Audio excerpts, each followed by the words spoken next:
मरियम नवाज साहबा चूंकि chief executive हैं पंजाब की, और मुझे यकीन है कि अगर उन तक मेरी आवाज़ पहुंच सके कि देखें जो ईरान में जो मजदूर दहशतगर्दी का निशाना बने, उनमें से एक फैमिली के घर मोहम्मद अली दुरानी साहब साबिक वजीर हैं, वो गए, मेरी उनसे बात हुई। उन्होंने कहा कि मैं उनके घर गया, मैंने कहा भाई आपने अपना बंदा ईरान भेजा क्यों? उन्होंने कहा जी हमारा सहन जो है वो कच्चा था, तो हमने कहा वहाँ मजदूरी के अच्छे पैसे मिलेंगे, पैसे भेजेंगे तो हम सहन पक्का करवा देंगे।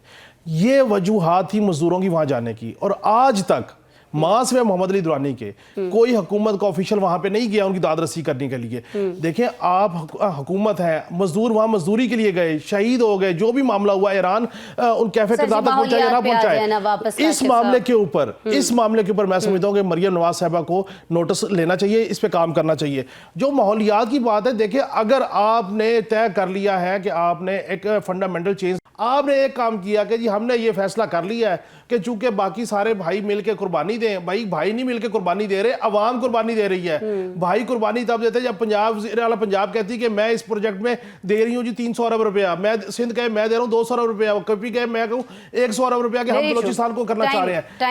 वज़ीर आला ने नहीं दिया, ये अवाम की कुर्बानी बलोची अवाम के लिए जा रही है, इसमें किसी को क्रेडिट लेने की जरूरत नहीं है। की मुलाकात का मामला हो या पार्टी के अकाबरीन की मुलाकात का मामला हो, ये मैं ये समझता हूँ कि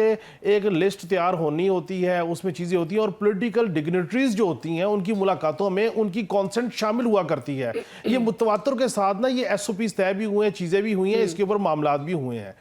और अब उसमें जुमेरात को शायद दिन मुख्तस किया जाता है मुलाकातों का, और उसमें तमाम लोगों की मुलाकातें हो जाती हैं। अब मसला ये है कि उनका चूंकि अंडर जेल ट्रायल चल रहा है, उनकी उस ट्रायल की वजह से भी कुछ वकला की मुलाकातें चल रही होती हैं, ट्रायल फेस करने के उसके बाद मुलाकात होगी, और बाहर आके जो इंटरप्रिटेशन दी जाती है, जो बात की बोलियाँ बोली जाती हैं, उससे मैं समझता हूँ कि चले हुकूमत के इकदाम को तो आप क्रिटिसाइज करें, लेकिन खुद बानी तहरीक इंसाफ और उनकी जमात को खासा नुकसान हुआ, क्योंकि एक शख्स कुछ कह रहा है, दूसरा कुछ कह रहा है, तीसरा कुछ कह रहा है, तो वो आपस की खींचातानी, आपस की जो बातें हैं। अब आप देखें ना कि एक चेयरमैन जो है, बैरिस्टर गौहर चेयरमैन है पार्टी, कोई माने या ना माने, वो कहते हैं कि मुज़ाकरात की कोई मैंडेट नहीं है। आज़म स्वाति कहते हैं मुझे मुज़ाकरात पे मैंने राजी कर लिया। अब इंसान किसकी माने किसकी ना माने, और ये जो कंफ्यूजन है पार्टी में है। सो मेरा पॉइंट ये है कि जो जुमेरात को रूटीन की मुलाकातें हैं, उन मुलाकातों में बहनें जाके मिलें, कोई और लोग जाके मिले, एक नंबर ऑफ गवाहों की लिस्ट जानी चाहिए, मुलाकात कराने में कोई हर्ज नहीं है, जो मर्जी बोलते रहे,